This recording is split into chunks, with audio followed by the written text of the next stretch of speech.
예비군, 민방위 훈련장 같은 안보 특강은 가라. 여기 진짜 안보 특강이 있다.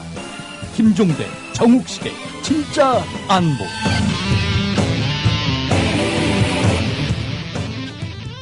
네, 청취자 여러분들 안녕하십니까. 김종대, 정욱식의 진짜 안보 22번째 문 활짝 열도록 하겠습니다. 저는 진행을 맡고 있는 평화네트워크의 정욱식입니다. 오늘 진짜 안보에서는 두 가지 지금 주제를 가지고 또 두 분의 손님을 모시려고 하는데요. 1부에서는 핵 발전과 안보. 이게 원자력 발전이 이게 도대체 안보하고 무슨 상관이 있을지 이거에 대해서 이제 뭐 의문을 갖고 계신 분들이 계시겠습니다만, 단언컨대 한국의 원전 정책이야말로 대한민국의 국가 안보를 위협하는 아주 중대한 요인이다, 이렇게 말씀드릴 수 있을 것 같습니다. 그래서 이 주제를 가지고 이 분야의 전문가이신 우리 에너지 정의행동의 이현석 대표님과 1부 순서 이렇게 말씀 나누도록 하고요. 2부 때는 최근 그 국방부 산하의 사이버 사령부의 그 선거 개입과 관련해서 이제 그 몸통의 일부가 지금 이제 드러나고 있는데요. 이 부분 관련해서 또 오랫동안 국회에서 또 이 문제를 파헤쳐온 민주당의 김광진 의원을 모시고, 또 여러분들 또 기다리시는 우리 김종대 편집장님 같이 모시고 이 주제를 다뤄보도록 하겠습니다. 그 본 방송에 앞서서 지금 저희 진짜 안보 그 업로드가 좀 늦어지고 있어서 이제 여러분들이 이제 좀 이렇게 항의성 댓글을 좀 달아주고 계시는데요. 제가 좀 사유를 알아보니까 지금 국민 TV 팟캐스트 전체를 한 분이 관리하고 계신다는 아주 제가 놀라운 사실을 좀 알게 됐습니다. 그래서 이분께서 굉장히 지금 이제 그 아주 과도한 업무에 지금 시달리다 보니까 이제 늦어지는 경우가 있는데요. 뭐 이런 문제를 해결하기 위해서는 역시 국민 TV 조합원들이 좀 많이 늘어나야 또 이런 문제가 또 해소되지 않을까 싶은데요. 이 기회에 또 국민 TV 조합 가입 또 여러분들께 많은 또 부탁 말씀드리도록 하겠습니다. 그럼 저희 진짜 안보 전하는 말씀 듣고 본 방송 시작하도록 하겠습니다. 다음은 무엇일까요? 겨울밤 야식으로 숙취와 감기 예방에 좋은 과일입니다. 겉은 쫄깃하고 속은 부드럽고. 정답! 반건심? 네, 맞습니다. 국민TV 조합원 청도님이 직접 수확한 진시황 반건시. 연말연시 명절에 선물 고민하지 마세요.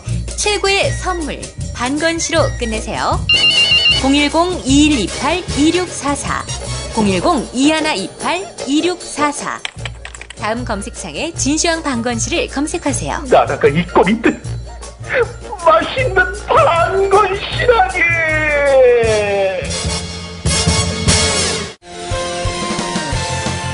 학교폭력 예방 앱 스마트 보디가드. 스마트폰 왕따 문자 등 사이버 학교폭력이 6배 이상 늘었습니다. 학교폭력은 언제나 욕설, 모욕, 협박과 같은 폭력 문자를 동반합니다. 그런 학교폭력 문자만을 감지하여 부모님께 알려드립니다. 미리 알면 예방할 수 있습니다. 구글 플레이에서 학교폭력 예방 전문 어플 스마트 보디가드를 설치하세요. 지금 설치하고 먼저 무료 이용해보세요. 정부에선 빚내서 집 사라는데 사야 할지 말아야 할지 모르겠어요. 사회생활 하려면 경제 지식이 필수인데 어디서 마땅히 배울 데도 없고. 뉴스를 봐도 뭔 소리인지 한 개도 모르겠고 누가 좀 속 시원히 알려줬으면 좋겠습니다. 아직도 신문이나 주간지를 통해 정보를 얻으시나요? 이제 보다 정확하고 심도 있는 실시간 현실 경제 정보를 받아보실 수 있습니다. 대한민국 대표 민간 싱크탱크 김광수 경제연구소. 김광수 경제연구소의 경제시평으로 현실을 꿰뚫어 보십시오. 가입 문의는 031-908-0172. 검색창에 김광수 경제연구소를 검색하세요.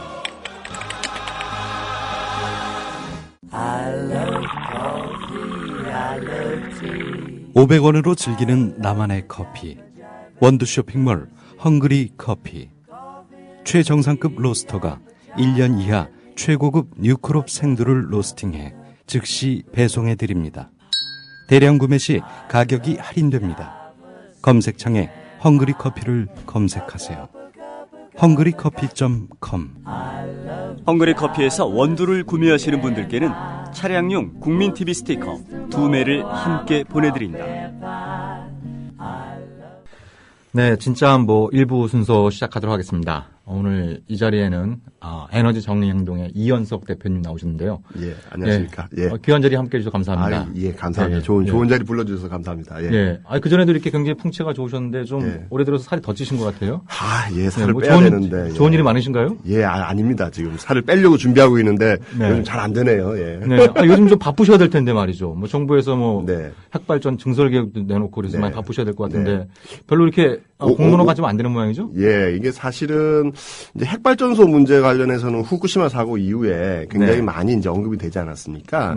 근데 이제 아직까지도 이 후쿠시마 사고에 대해서 위험하다, 문제가 있다, 이런 건 있는 건데, 그 다음 단계로 해서 이제 에너지 기본계획. 혹시 이제 그래도 많이 들어보셨으니까 아시겠습니다만, 에너지 기본계획이라는 이 단어가 굉장히 낯선 표현입니다. 그런 계획이 있는지 모르는 국민이 더 많고요. 그래서 이제 에너지 기본 계획에서 이런 게 이렇게 됐다 저렇게 됐다 하는 것을 저희가 이제 계속 알리기도 하고, 저 개인적으로는 공청회장에서 항의하다 끌려 나오기도 하고, 이런 일들 많이 있고 했었는데, 좀 영향이 좀 딸리네요. 예. 우리가 좀 그 본 주제에 들어가기 앞서서 우리 청취자 여러분들께 좀 에너지 정의 행동이 좀 어떤 단체인지 좀 간략하게 소개해 주시면 좋을 것 같습니다. 예, 저희는 지난 2000년부터 활동을 2000년부터 활동해서 지금 14년 이제 지금 하고 있고요. 주로 이제 핵 문제, 에너지 문제, 기후 변화 이런 문제를 중심으로 활동하고 있는 환경 단체입니다. 그래서 서울하고 부산에서 주로 활동을 하고 있고, 그러고 있습니다. 네네. 홈페이지도 있고. 네이버나 이런데. 회원가입이나 이런 거 다 물론이죠. 예, 물론이죠. 검색하면 다 나오니까요. 치시면은 에너지 정의행동 하면 다 나옵니다. 예. 우리가 핵발전 또 원자력 발전이라고도 일컬어집니다만 여기에 대해서 다양한 생각이 존재할 수 있겠죠. 민주주의 국가에서 또 다원주의 사회에서 다양한 생각들이 존재할 수 있겠습니다만 그 사안의 크기, 그 위험의 크기에 비해서 우리 국민들의 관심도나 언론의 보도 행태나 정부가 이걸 대하는 태도나 소위 말하는 전문가들의 발언 내용이나 이런 것들을 보면 너무 한쪽에 좀 치우쳐 있다. 맞습니다. 이런 어떤 느낌들을 좀 많이 받게 되는데요. 방금 전에 우리 이 대표께서 이제 정부의 에너지 기본계획이죠. 기본계획. 2차인가요? 이번에 나온 게? 지금 1월 14일 날. 2차입니다. 그럼 그 내용을 제가 대충 훑어보니까 이거 에너지와 관련된 종합계획이라기보다는 이제 원자력 발전소를 더 많이 짓겠다. 그게 이제 내용이 그 한마디로 요약될 것 같은데요.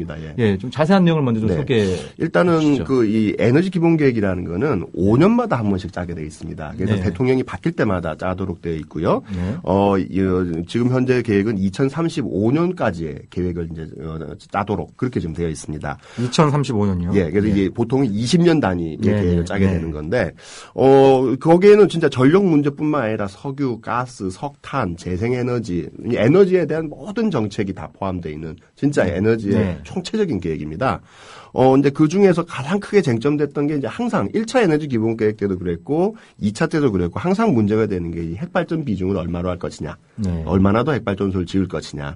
이게 가장 큰 쟁점이었고 언론에서는 저는 이게 사실은 좀 세게 표현을 하면은 정부가 이 국민들을 가지고 좀 속인 거다. 저는 그렇게 표현을 합니다. 왜 그러냐면은 1차 에너지 기본 계획 때 핵발전 비중 목표가 41%였거든요.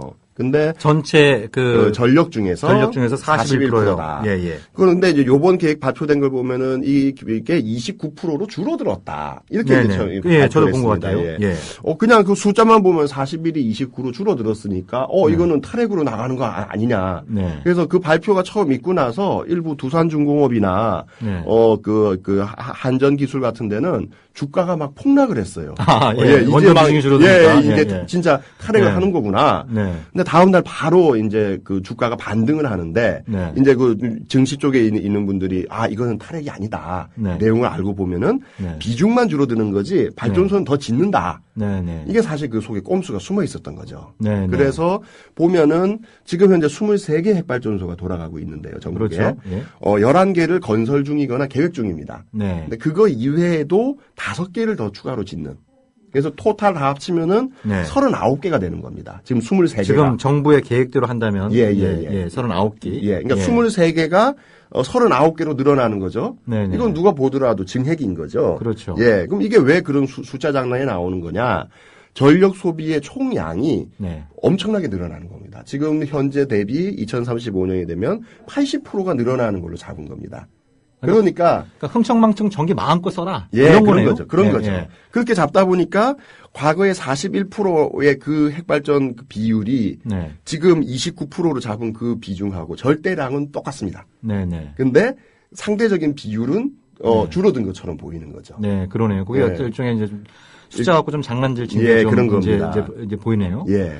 지금 뭐 제가 얼핏 듣기로는 그 한국인들의 1인당 에너지 소비율도 굉장히 높은 수준으로 알고 있는데요. 지금 이미 우리나라가 독일이나 프랑스보다 전기를 많이 쓰고 있고요. 많이 쓰고 있고요. 이미. 네. 그리고 전 세계적으로 미국 같은 나라는 굉장히 전기를 많이 쓰는 나라지 그렇죠. 않습니까? 예, 예. 현재 기준으로 가면 2030년대쯤 되면 네. 미국보다 한국이 더 전기를 많이 쓰는 걸로 그렇게 나옵니다. 지금 추세대로 쭉 가면요. 예, 쭉쭉 가게 되면. 아, 그러니까 지금 정부가 80%가 늘어날 거로 예상한 거는 이걸 한번 세계 1위를 한번 탈환해 보자. 한번 예, 그런 거죠. 전력 부분에 있어서는 그런 거죠. 예, 그 맞습니다. 대가가 어떤 건지 이런 부분들에 대해서 좀 심사숙고를 해야 될 것 같은데요. 네.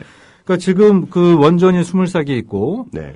지금 이 가운데에 지금 그 수명이 다 된 원전도 좀 있지 않아요? 지금 2개가 있습니다. 고리 네. 1호기하고 월성 1호기. 네, 이 네. 2개가 지금 수명이 다 됐고 네. 고리 1호기는 수명이 다 됐는데도 불구하고 수명을 연장했고요. 네네. 몇 년까지 연장된 거죠? 지금 10년 연장했습니다. 그래서 네네. 2017년도까지 지금 수명이 연장되어 있는 상태입니다. 네네. 그리고 월성 1호기는 지금 현재는 멈춰 있고 네. 수명 연장을 심사하고 있는 중입니다. 네네. 우리가 이 원전의 그 위험성 이런 부분들을 좀 따지는 데 있어서 이 다른 나라의 사례. 네. 역시 우리한테 떠오르는 건 이제 체르노빌. 제일 이제 크죠. 구스론의 네. 체르노빌과 이제 만 3년이 다가오고 있습니다만 일본의 후쿠시마. 후쿠시마. 예. 예, 예. 그래서 지금 체르노빌과 후쿠시마의 상황은 어떤지 좀 궁금한데요. 혹시 이 대표님은 저기 체르노빌 다녀오셨나요? 예, 체르노빌 다 다녀오고 후쿠시마도 다녀오고 둘 다 다녀왔습니다. 그럼 우리가 좀 생생한 얘기를 좀 들을 수 있을 것 같은데요. 예. 그 체르노빌은 언제? 그 후쿠시마 사고의 직후인 2011년도에 네, 네. 4월 그때 체르노빌 25주기 그 기에 맞춰 가지고 네네. 갔습니다. 예, 그러니까 1986년도에 사고가 났으니까 지금 딱 25년 됐을 네네. 때고 네. 그때 당시 그러니까 지금 현재는 어떻게 되어 있느냐? 네. 반경 30km 근처는 지금도 출입이 통제되고 있습니다. 네네. 그리고 그 출입이 우리는 그냥 반경 30km라는 게 이게 동그랗게 생겼을 거라 생각을 하는데 네. 실제로는 길쭉하게 생겼습니다. 이제 네. 바람의 방향 때문에요. 네. 그리고 출입 통제 구역도 한 군데가 아니라 여러 군데 나눠져 있습니다. 네. 예, 다 떨어져 있고 30km는 네. 최소한으로 그었을 때 돼 있고요. 네. 현재는 그 안에 약 4,000명 정도가 매일 들어가서 네. 안에서 피해 복구 작업을 하고 있습니다. 아. 지금도 왜냐하면은 발전소를 폐로 한다는 것이 네. 그냥 그 건물 해체하듯이 할 수가 없는 거기 때문에 네. 그리고 체르노빌이 폭발된 체르노빌 4호기입니다. 네네. 근데 지금은 이제 1, 2, 3, 4호기까지 이 4개를 다 이제 폐로 작업을 해야 되기 때문에 네. 한 4,000명 정도가 들어가서 작업을 하고 있고요. 네네. 좀 아이러니한 거는 지금 우크라이나가 지금 또 뭐 연일 그 반정부 시기 때문에 외신에 많이 나오고 있지 않습니까?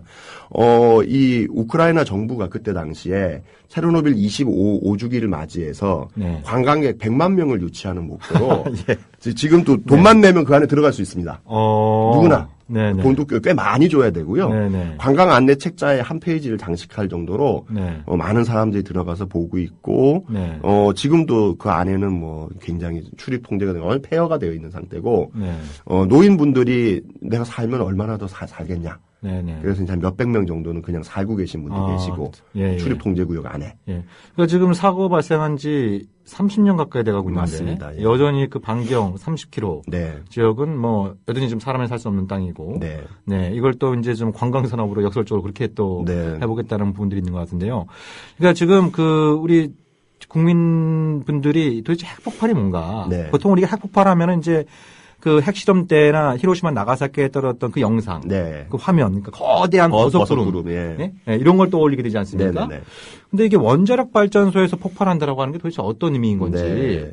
이런 부분들에 대해서도 좀 설명을 해주시면 좋을 것 같습니다. 일단은 체르노빌은 그 폭파되는 장면을 찍어놓은 영상이 없습니다. 네네. 한밤중에 일어나기도 했고 네. CCTV 이런 게 전혀 없는 상태였기 때문에 없고요. 후쿠시마는 터지는 모습을 아마 전 세계에서 다 보셨을 겁니다. 네네, 그렇죠. 뻥 하면서 네, 먼저. 네, 그렇죠. 이게 사실은 네. 그 안에 있는 핵 연료 봉이 네. 원래는 이제 냉각수에 둘러싸여 있어야 되는데 네. 냉각수가 이제 증발해버린 거죠. 네. 쓰나미가 왔고 전기가 끊어지면서 냉각이 안 되면서 네. 그렇게 되면은 이게 그 밖에 둘러싸고 있는 그 지르코늄하고 네. 물이 반응을 하면서 수소가 발생됩니다. 그렇죠. 그 네. 수소가 꽉 안에 차 있다가 네. 어느 순간 뻥 하고 터지는. 터져버린 거죠. 네, 네. 그래서 1, 2, 3, 4, 5기가 다 이제 폭발을 일으킨 거고요. 네. 현재는 지금 특히 문제가 많이 되는 게 4, 5기입니다. 그렇죠. 이 4, 5기는 건물이 완전히 폭삭 내려앉아 버렸고. 그래서 지금 4, 5기는 당시에 바로 폭발된 게 아니라, 네. 예, 그 거기에는 그 원전이 가동 중이었던 것이 아니라 멈췄고, 그러니까 연료봉을 예, 교체하기 예, 그렇죠. 하는 그 타임에 좀 이제 사고가 발생했던 거 아닙니까? 맞습니다. 그래서 지금 4, 5기가 제가 기억나는 게 당시에 4, 5기까지 거의 동시에 폭발했다면 네. 당시에 이제 일본 정부 같은 경우에는 3천만 명에 달하는 도쿄도 예. 주민들을 대피난 계획을 세우고 있었고 예, 세웠었죠. 국내에는 잘 안 알려져 있습니다만 당시 미국 정부는 주일미군 철수 계획까지 세우고 있었습니다. 예. 이건 이제 당시에 그 미국 국가안전보장회의 그 아시아 담당 선임 보좌관이 얼마 전에 이제 회고를 올렸는데요. 그 내용을 보게 되면은 1기가 먼저 터지고, 네. 3기 터지고, 3, 2기 터지고. 예. 근데 2기가 터지면서 이게 이제 4, 5기의 손상까지 입히면서. 그렇죠.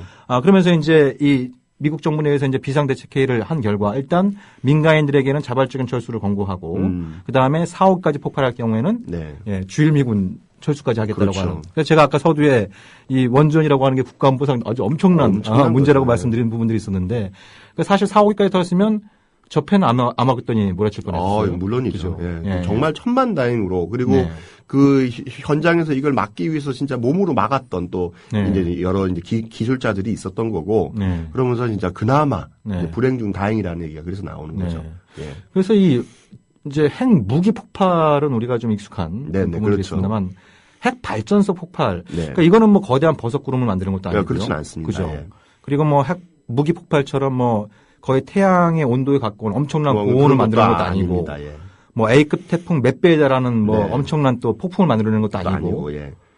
그 오히려 좀- 안에 있는 핵 연료가 네. 이제 이제 아까 이제 수소가 폭발했다고 말씀드리지 네. 않았습니까? 네. 그럼 수소만 터져버리면 괜찮은데 네. 그러면서 이제 원자로 본체를 이제 손상시키는 거죠. 그렇죠. 네. 그렇게 해서 이제 안에 있는 핵 연료 물질들이 밖으로 이제 튀어나오는 겁니다. 네. 그럼 이건 눈에 보이지 않는 거죠. 그렇죠. 그냥 이 먼지처럼 이렇게 그냥 나와버리는 거고 네. 그게 이제 인근의 토양과 해양을 오염시키고 있는 겁니다. 네. 네. 그리고 또 이게 핵분열이 계속 그 안에서 벌어지고 있기 때문에 핵분열을 막기 위해서 위에서 계속 냉각수를 이제 뿌리게 되는 거죠. 네. 그 냉각수가 지금 어마어마한 양이 뒤에 물탱크에 지금 들어가 그렇죠. 있습니다. 예. 그게 이제 새 가지고 네. 그 작년도 얘기하는 이제 방사능 괴담, 네. 뭐 수산물 파동 네. 이렇게 이제 나오게 된 것이 네. 그런 식으로 이제 폭발과 동시에 나오는 그런 이제 방사선 물질 네. 그리고 이제 냉각수라든가 그 인근의 또 다른 2차적인 오염들로 인해서 지금도 매일 약 3,000톤 정도의 오염된 방사능 오염수가 계속 바다로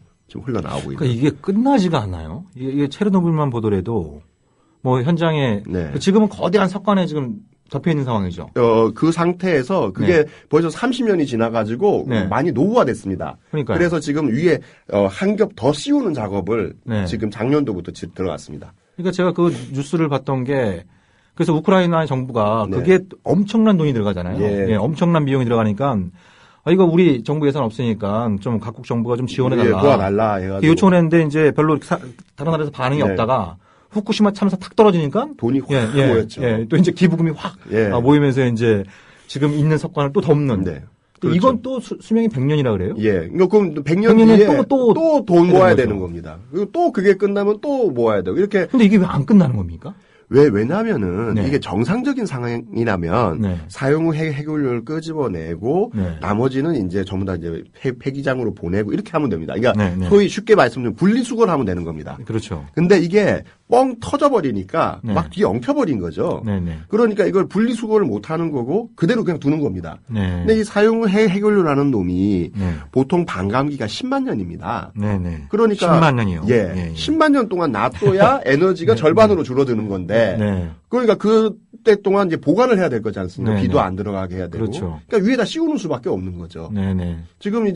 지금 체르노빌에서는 도저히 얘는 이제 완전히 녹아가지고 밑이 네. 마치 그 떡처럼 이렇게 네. 만들어져 있는 상태입니다. 도저히 뜯어낼 수 없는 네. 상태가 돼버렸고요. 네.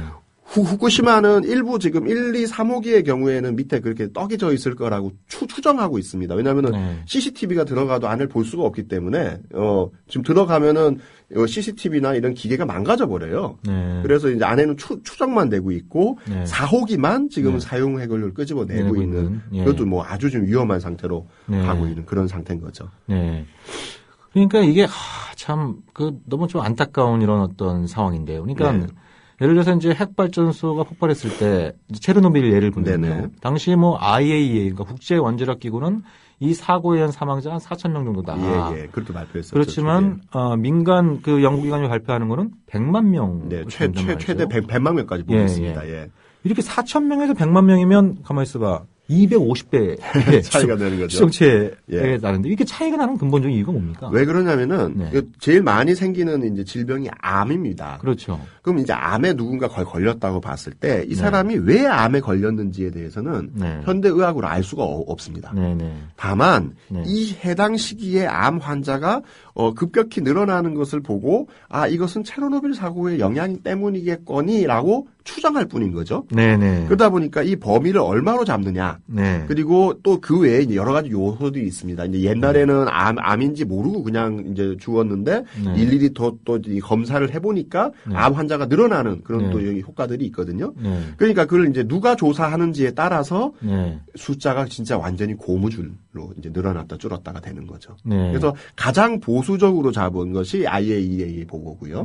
그리고 이제 100만 명이라고까지 얘기하는 것은 이제 가장 넓게 보는 이런 거죠. 그런 겁니다.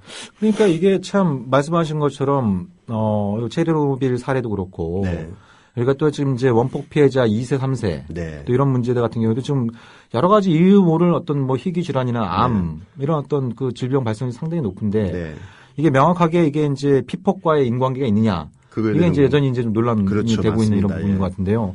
근데 이제 당시 이제 체르노빌 같은 경우에는 그 통계학적으로 보더라도 예를 들면 이제 가장 큰 피해를 입은 나라가 이제 그 이후에 독립했던 벨로루시. 이 나라 같은 경우에는 이제 그 사고 발생 이전에는 암 발생률이 뭐 10만 명당 한 80명 정도였는데 사고 발생 이후에는 10만 명당 한 6,000명. 확 늘어나 버리죠. 이건 분명히 이제 그런 어떤 그 방사능 피폭과 암 발생에 상당히 밀접한 연관관계가 있다고 하는 것을 통계학적으로 분명히 분명히 보여주는 거죠. 이런 어떤 부분인 것 같고요. 일본은 그러면 지금 후쿠시마 이 수습 계획을 어떻게 세우고 있는 겁니까? 지금 전체 계획이 지금 40년으로 잡혀 있습니다. 40년이요? 근데 이건 뭐 아무도 40년에 다 이제 복구할 거라고 생각하지는 않고 일단은 40년 계획을 잡고 있습니다. 그리고 현재 계획상으로는 아까 말씀드렸던 그 핵 연료 그것까지 다 끄집어내는 것을 이제 목표로는 삼고 있습니다. 하지만 아까 말씀드린 것처럼 이 안에가 어떻게 돼 있는지 아직 모르고 있는 상태이기 때문에 그냥 계획일 뿐인 거죠. 그래서 일단 지금 주위를 수습하고 이런 과정들을 하고 있고 처음에 30km까지 출입 통제됐던 것이 지금 조금씩 그 출입 통제 구역은 줄어들고 있습니다. 그래서 현재는 약 20km 구역 정도로 해서 그 구역은 줄어들었고 그럼에도 불구하고 뭐 계속 이 오염돼 있는 지역이 워낙 넓고 그리고 사실은 이 제염이라는 게 별게 아닙니다. 흙이 있으면 흙을 긁어다가 그냥 푸대자루에다 담으면 그게 제염입니다. 근데 이제 그게 보통 집의 마당이나 이런 데는 하지만 산에도 해야 되고 들에도 해야 되고 그 넓은 서울이 반경이 15km밖에 안 되거든요. 서울이 15km밖에 안 돼요? 서울이 시청에서 저기 도봉산까지 끊으면 15km밖에 안 됩니다. 그럼 반경 20km 이상 되는 구역에 흙을 다 치운다? 이거는 뭐 말이 안 되는 거죠. 불가능한 겁니다. 그러니까 그냥 사는 거죠. 살거나 출입을 통제하는 것이 더 합리적인 방법이 돼버리는 거죠. 그러니까 지금 최근에 일본에서 좀 희한한 일이 벌어지는 것 같아요. 그 2월 9일인가요? 이제 도쿄도 선거가 있죠. 선거를 앞두고 전직 총리들이 뭉쳤어요. 반아베. 그렇죠. 그리고 탈핵. 그 두 가지가 지금 이제 핵심으로 떠오르고 있죠. 거기서 가장 흥미있는 인물이 고이즈미. 맞습니다. 주니치로 전 총리. 이 양반은 총리 재직 시절 때 여러 가지 우경화 행보도 상당히 논란이 됐습니다만 굉장히 본인이 원전 전도사로 자임했던 사람 아닙니까? 대표적인 인사죠. 근데 이 양반이 왜 갑자기 탈원전, 탈핵을 외치면서 지금 도쿄도 지금 일본 야권의 후보로 출마한 분도 전 총리. 맞습니다. 예, 맞습니다. 예. 지금 주니치로, 고이즈미 주니치로는 자민당 소송이고. 예. 아베의 정치적 스승으로까지 불렸던 사람인데. 네, 대표적인 분이죠. 예. 이 반-아베 연대에 전면에 나선 이유는 뭡니까? 그러니까 사실은 일본 지금 전체 여론조사를 해보면 70% 이상이 핵발전소는 이제 그만해야 된다는 그런 생각들입니다. 심지어 일본의 에너지 계획을 잡으면서 일본 국민 전체를 대상으로 해서 공론적 조사를 했어요. 앞으로 핵발전 비중을 몇 프로로 했으면 좋겠냐? 0%, 현행 유지, 늘리는 거. 네네. 거의 다 모든 사람이 0%로 한 거죠. 0%로 했을 때 전기요금이 올라갈 수도 있고, 뭐 이런 것에 대해서 다 단서를 달았음에도 불구하고, 앞으로 핵발전 비중 0%여야 된다. 근데 그것을 무시하고 내각부에서, 지금 현재 있는 핵발전소 다 재가동하고 간다. 이런 이제 발표를 해버린 거죠. 그러니까 국민들의 반대 여론이 정책에 반영되지 못하고 국민들은 굉장히 불안해하고 있고 이런 상태에서 이제 무언가 전선이 형성되기 시작을 하는 거죠. 그리고 오히려 그 부분에서 그러면은 야당인 민주당이나 다른 곳들에서 더 강력하게 탈핵을 가지고 진짜 대안 정책으로 내줘야 되는데 사실은 민주당 역시도 선명하게 탈핵을 이제 내세우지 못하고 있는 거죠. 일본 대표적으로 일본 같은 경우는 전력 노조가 대표적인 이제 어용 노조인데 그동안 굉장히 정치권에 로비를 많이 해왔고 구체적인 선거 자금을 댄다거나 선거 지원을 한다거나 이런 일들 해온 거거든요. 그러니까 이제 민주당조차도 확실한 탈핵 대안으로 이제 서지 못하니까 그런 탈핵에 대한 여러 가지 열망들이 과거에 오히려 더 핵을 추진하려고 했었던 분들이 하게 되는 좀 아이러니한 경우가 생겨버리는 거죠. 그러네요. 예. 그러니까 뭐 민주당 소속 전직 총리들뿐만 아니라 고이즈미 자민당 소속의 전 총리까지 나서는 그 일종이 좀 굉장히 초당적이고. 네, 그렇죠. 그리고 이 이념의 문제가 아니네요. 그렇죠. 물론입니다. 이거는. 근데 한국에서는 무슨 뭐 원전 제로나 탈핵 얘기하면은 뭐 종북 좌파로 몰아붙이고 이런 것들이 굉장히 여전히 강하잖아요. 지금은 좀 나아졌는데요. 2009년도 아랍에미레이트 핵발전소 수출, 이게 뭐 문제가 있다. 너무 이렇게 싸게 줬을 뿐더러 이게 적절한 거냐. 이런 글을 만약 인터넷에 쓰고 그러면은 댓글이 몇백 개씩 달렸습니다. 이 종북 좌파들이 이제는 수출하려는 것까지 막는다. 지금 그래도 많이 좋아졌습니다. 많이 좋아진 건가요? 많이 좋아졌고요. 근데 이걸 이념의 문제로 보면 저는 안 된다고 봅니다. 왜냐하면은 핵발전소가 터지면 그러면 우익은 뭐 어떻게 되고 좌익은 어떻게 됩니까? 다 죽는 거거든요. 오히려 더 이런 측면에서는 저는 이 문제는 진짜 오늘 이 프로그램 제목도 진짜 안보지만은 안보적인 측면으로 봐야 되는 거다. 이게 폭넓게는 뭐 전기 공급이라든가 에너지 수급 이것도 뭐 에너지 안보의 일관일 수 있겠으나 사고가 나버리게 되면 이거는 뭐 어떠한 안보 문제보다도 중요한 핵심적인 문제로 떠오르게 된다. 이런 거고요. 사실은 일본이 굉장히 큰 나라지 않습니까? 그렇죠. 나라가 굉장히 넓은 나라입니다. 길고요. 한국 같은 나라에서 예를 들면은 이런 비슷한 사고가 생겼다. 그럼 국토의 절반 이상을 포기해야 됩니다. 이게 심각한 문제죠. 그러니까 그걸 이제 국민들이 체감을 잘 못하는 것 같은데요. 그렇죠. 그러니까 정말 그 한국에서도 이런 체르노빌이나 이 후쿠시마와 참사 같은 이런 엄청난 규모의 그 원전 재앙의 가능성이 있는 건가요? 충분히 가능합니다. 왜 그러냐면은 체르노빌 사고가 났을 때 일본의 찬핵주의자들이 뭐라고 했느냐. 일본에 있는 원자력 발전소는 체르노빌하고 노형이 다르다. 우리는 안전장치가 훨씬 많다. 호언장담을 했거든요. 근데 후쿠시마 사고가 나니까 한국에 있는 또 이게 찬핵론자들이 또 똑같은 얘기를 했어요. 일본에 있는 거랑 한국에 있는 거랑 또 다르다. 물론 다르죠. 사고가 일어날 때마다 그것에 대해서는 대비책을 세웁니다. 쓰나미에 대비하기 위해서 담을 쌓고 뭐 이런 식인 거죠. 다음번 사고는 그게 아니라 다른 곳에서 터질 수밖에 없습니다. 근데 문제는 우리나라 같은 경우는 부산 같은 경우에 반경 30km에 320만 명이 삽니다. 그 기장에 기장 고리에 지금 현재 이미 6개가 완성돼서 돌아가고 있고 앞으로 이 지역에 6개를 더 지을 계획을 갖고 있거든요. 12개거든요. 이 반경 30km에 320만 명이 살아요. 320만 명은 거기 있는 사람이 아무리 피폭을 많이 받더라도 대피시킬 수 없는 그 수입니다. 그렇죠. 그냥 살아야 돼요. 네네. 그리고 또 하나는 네. 그 인근 지역에 우리나라 제일 큰 항구인 부산항, 네. 제일 큰 자동차 회사인 현대자동차, 네. 현대중공업 네. 모든 시설들이 그 인근에 다 모여 있는 거죠. 네. 사고가 나버리게 되면 그걸 다 네. 포기해야 되는 상황까지 가는 거죠. 네네. 이거만큼 큰 사실은 안보의 위협이 어디 있겠느냐는 겁니다. 네네. 이거에 대해서 수명을 다한 것을 뭐 연장하고 네. 또 발전소를 더 짓고 네. 이런 식의 문제들을 계속 일으키고 있는 것은 네. 이건 진짜 국내 우리나라의 안보를 위협하는 거죠. 네네. 예, 저는 그렇게 봅니다. 아니 왜 그러는 거죠? 그러니까 뭐 하루아침에 탈원전은 뭐 네. 어렵다라고 하는 건 이제 운동하는 네네네. 분들까지도 이제 맞고요. 동의하고 예. 있지 않습니까? 예. 그렇지만 우리가 좀 시간표를 가지고 점진적으로 네. 탈핵으로 가자 이런 네. 어떤 주장이신 걸로 알고 있는데 네, 맞습니다. 뭐 줄이지는 못할 망정 이미 문 닫아야 될 원전을 수명을 연장하고 네. 예? 계속 더 새로 짓고. 짓겠다라고 이 기본적인 힘 예. 이런 것들이 어디서 나오는 겁니까? 이 핵발전소를 지으면 이익을 보는 사람들이 있는 거죠. 네. 예를 들면 대표적으로 그렇습니다. 네. 우리나라 23개 핵발전소 중에서 10개 이상을 누가 지었느냐? 네. 현대건설이 지었습니다. 네네. 그렇죠.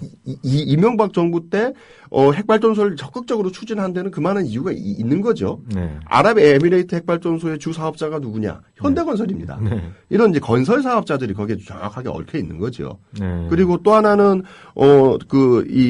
이미 이 핵 산업으로 이제 만들어지는 이게 하나의 산업 사이클이 돼버린 거죠. 네. 그래서 끊임없이 새로운 발전소를 짓지 않으면은 이 산업이 유지가 안 되는 겁니다. 네. 최근 20년 동안에 네. 매년 핵발전소가 건설 중인 핵발전소의 개수는 거의 일정합니다. 네. 계속 지어왔던 거죠. 네네. 같은 개수를. 네네. 그런 측면에서는 이것이 사실은 당장 탈핵으로 간다라고 하는 것은 네. 이 핵 산업의 이해관계가 정확하게 지금 에너지 정책에 투영되고 있는 거다. 네. 저는 그래서 이게 보다 높은 정책적인 차원에서 네. 핵 문제를 사실은 접근하지 않게 되면은 네.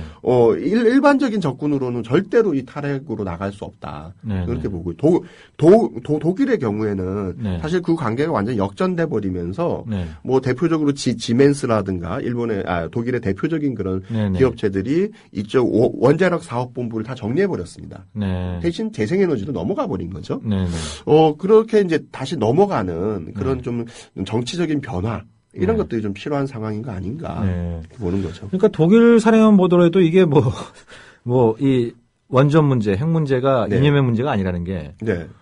그 2022년까지죠. 네, 예, 이제 원전 제로로 가겠다. 맞습니다. 예. 그걸 결정한 정권이 김인당. 네. 독일의 그 메르켈 정부가 보수 정권이지 않습니까? 보수 정권일 뿐더러 네. 후쿠시마 직전까지 네. 여기는 이미 폐쇄하기로 한 것도 수명 연장을 해야 된다고 네. 그거 가지고 계속 핵발전소를 더 연장하는 정책을 폈던 사람이 사실 메르켈 총리입니다. 네네. 그 사람이 이제 완전히 생각을 바꿔버린 거죠. 그러다 네. 보니까 이제 독일은 이제는 핵발전을 추진하자는 사람이 현실 정치권에 아무도 없는 거예요. 네. 그러니까 지금의 독일의 그 탈핵 정책은 녹색당이 주도하고 있는 게 아닙니다. 네. 예, 보수 진영이 주도하고 있는 거고요. 네. 이미 그걸 했을 때 그게 더 많은 이익, 더 네. 많은 이제 환경적이구나 또는 산업의 여러 가지 일자리 창출이라든가 네. 이런 게 가능하다는 거를 알고 네. 있는 거죠. 그래서 네. 사실은 계속 박근혜 대통령이 이제 저 메르켈 총리라든가 과거의 대처 수상이라든가 좀 이렇게 좀 롤 모델로 삼고 싶어 하지 않습니까? 네. 다른 것보다 저는 이런 걸 좀 롤 모델로 삼아야 되는 거 아니겠냐. 네. 에너지 정책에서 독일이 어떻게 움직이고 있는지에 대해서 네. 사실은 봐야 되는 거다. 그러니까 지금 이명박 정부도 그렇고 박근혜 정부도 그렇고 일본이 어쨌든 후쿠시마라고 하는 거대한 초상을 당했으니까 네. 일본이 추춤할 때 한국이 좀 원전 많이 추춤해 먹자. 이건 네? 굉장히 다른 나라들이 수죠. 탈원전으로 간다니까 이게 돈을 벌 기회다. 예. 근데 원전 수출이 이게 짭짤한 수입이 되는 겁니까? 지금 일단 분명한 것은 네. 아랍에미레이트 수출은 원가보다 훨씬 못 미치는 적자 보고 팔았다는 거. 이거는 이미 전 세계가 다 알고 있는 얘기입니다. 너무 싸게 팔아가지고 당시에 프랑스나 이런 데서는 우린 도저히 못 당해내겠다 할 정도였으니까요. 네. 그럼 그 이후에 더 사는 사람이 있느냐? 네. 사실은 지금 중국이 전체적으로 세계 중에서 핵발전소를 제일 많이 짓는데요. 네. 나머지 나라 다 합친 것보다 중국이 더 많이 짓거든요. 네. 중국에는 지금 건설공사 입찰 제한서를 내지도 못합니다. 네.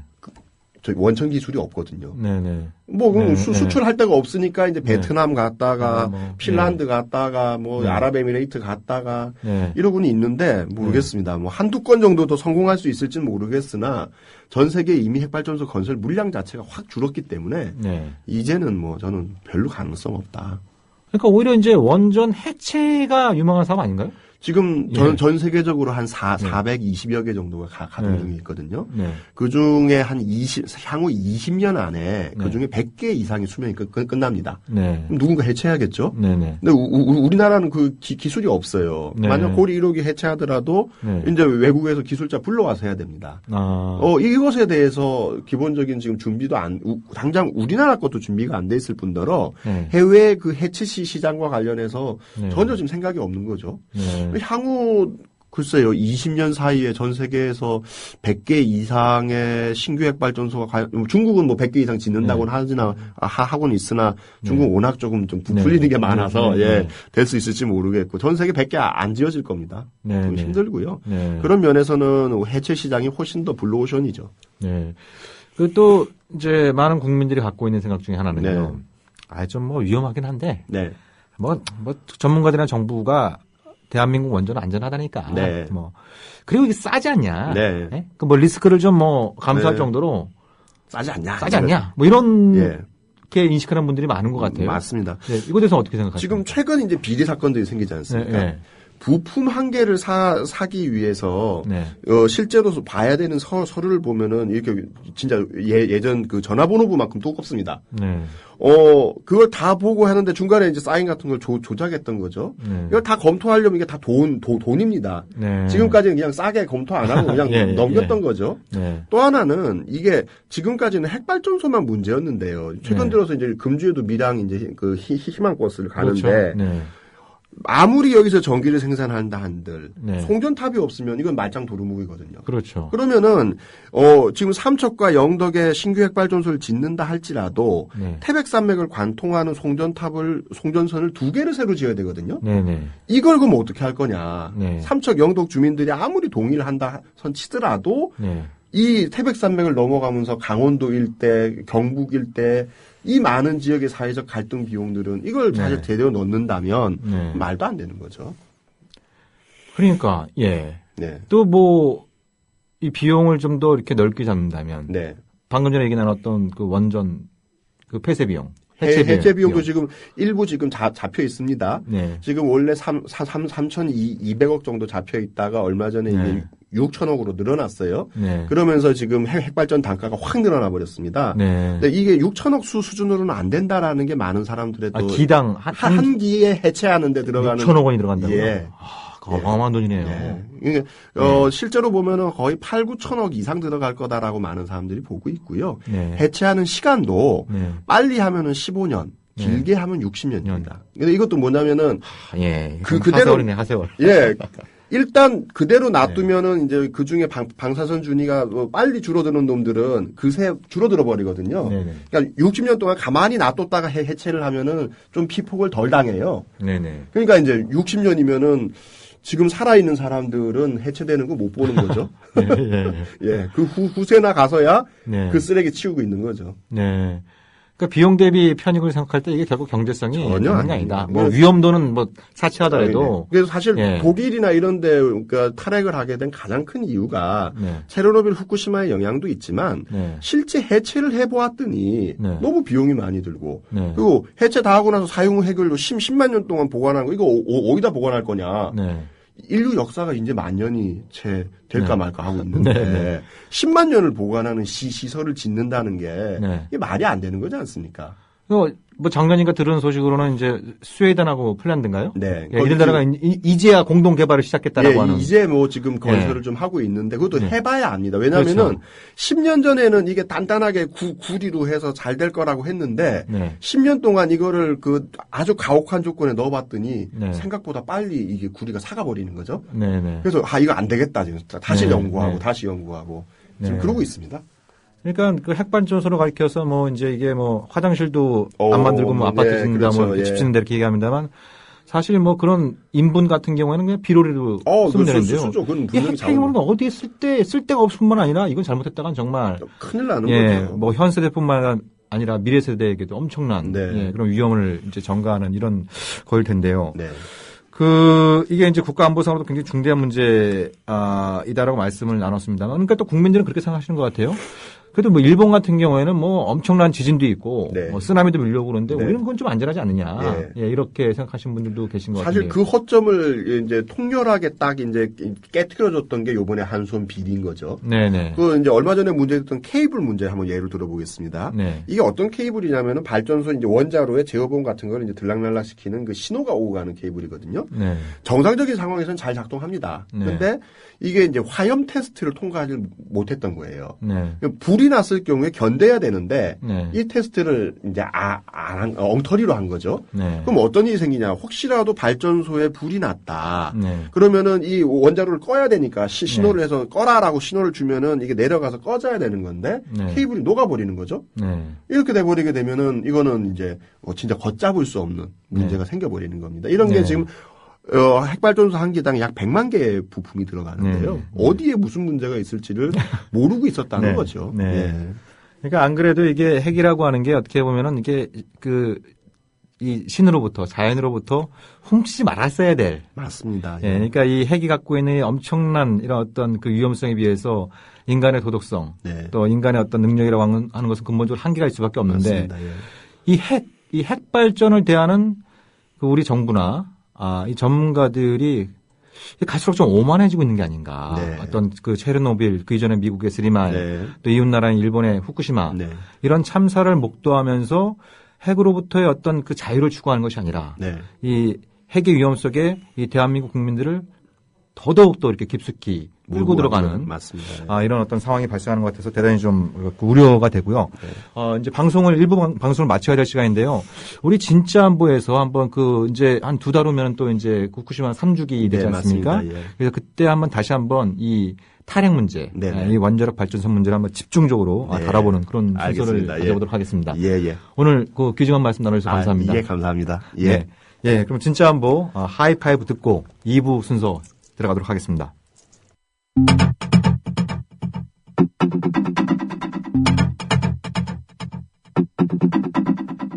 안녕하십니까. 주간 브리핑 하이파이브의 문채원입니다. 이번 주에는 어떤 소식이 있을까요? 오바마 행정부가 취해온 대북 전략인 전략적 인내가 실패했다는 주장이 나왔습니다. 존스 홉킨스 국제관계대학원의 조엘 위트 연구원은 상업위성 사진 분석 결과를 토대로 이 같은 주장을 폈는데요. 위트 연구원은 사진 분석을 통해서 영변 핵시설 현대화 작업의 성과와 풍계리 핵실험장의 새로운 갱도 흔적들, 그리고 서해와 동해의 새로운 로켓 발사장 건설 과정을 발견했다고 밝혔습니다. 또한 그는 오바마 행정부가 전략적 인내를 취하는 동안 북한의 핵무기 개발과 미사일 발사 역량은 오히려 크게 늘었다고 주장했으며 이러한 성과를 바탕으로 올해 추가 핵실험과 로켓 발사를 추진할 가능성이 높다는 분석을 내놓았습니다. 위트 연구원은 다시금 주목받는 북한 붕괴론이 희망사항에 불과하다고 일축했는데요. 미국은 물론 한국 정부 또한 북한 문제를 다루는 데 있어서 북한 붕괴론에 기댄 대북 정책은 현재에도 미래에도 도움이 되지 않는다고 강조했습니다. 미국이 지난 9월 재래식 무기 거래 규제를 위한 조약에 서명한 이후 재래식 무기 수출에 관한 지침인 CFT를 20년 만에 개정했습니다. 이번 개정은 인권에 대한 고려를 강조하고 있어 주목을 받고 있는데요. 앤드류 사피로 전 미 국무부 차관보에 따르면 CFT 개정 목표는 미국산 재래식 무기 사용으로 인한 인권 침해 행위 방지와 국제 평화와 안보를 해치거나 위협하는 무기 거래의 자제입니다. 재래식 무기로 인해 목숨을 잃는 희생자가 매일 2천여 명에 달한다고 합니다. 미국의 이번 조치는 분명 의미가 있습니다만 아직 갈 길이 멉니다. 현재 조약 비준국은 조약 실질적 발효에 필요한 50개국에 한참 모자란 8개국에 불과합니다. 조약의 실질적 발효를 위해서는 미국을 비롯한 주요 무기 생산국인 러시아, 영국, 중국, 프랑스, 독일의 비준이 절실합니다. 10대 무기 거래국인 한국 또한 아직 조약 비준을 하지 않은 상태인데요. 이들 국가들의 조속한 비준과 실질적인 규제 노력을 바라봅니다. 16일 위안부 결의안이 하원에 이어 미 상원도 무난히 통과했습니다. 17일 버락 오바마 미 대통령도 일본 정부의 위안부 결의안 준수를 촉구하는 내용이 담긴 2014년 세출 법안에 정식 서명했는데요. 2007년 미 하원에서 상정한 위안부 결의안은 일본군이 강제적으로 동원한 위안부 여성들에게 일본 정부의 공식적인 사과와 함께 책임을 져야 한다는 것이 주된 내용입니다. 한편 19일 중국 하얼빈에서 안중근 의사 기념관 개관으로 한일 간 역사적 논쟁의 무대가 넓어졌습니다. 중국 신화통신은 안중근 의사 기념관이 중국 내에서 긍정적인 호응을 받고 있다고 전했습니다. 하지만 일본 언론은 안중근 의사 기념관을 중국과 한국이 일본을 압박하기 위한 것으로 해석하며 일본의 고립을 우려했습니다. 미국의 평화의 소녀상과 중국의 안중근 의사 기념관은 힘의 논리가 낳은 침략과 전쟁이라는 뼈아픈 과거에 대한 반성과 희생자들에 대한 추모의 의미를 갖고 있습니다. 일부 일본인 또한 군국주의 일본이 일으킨 침략과 전쟁의 피해자라고 할 수 있습니다. 평화의 소녀상과 안중근 의사 기념관이 전하는 메시지는 한국과 중국뿐만 아니라 군국주의에 짓밟힌 일본 민중들이 외치는 평화의 요구이기도 합니다. 이와 같은 사실을 무시한다면 폭력의 질서는 언제든 동아시아를 멍들게 할 수 있다는 것을 잊어서는 안 될 것입니다. 지금까지 주간 브리핑 하이파이브의 문채연이었습니다.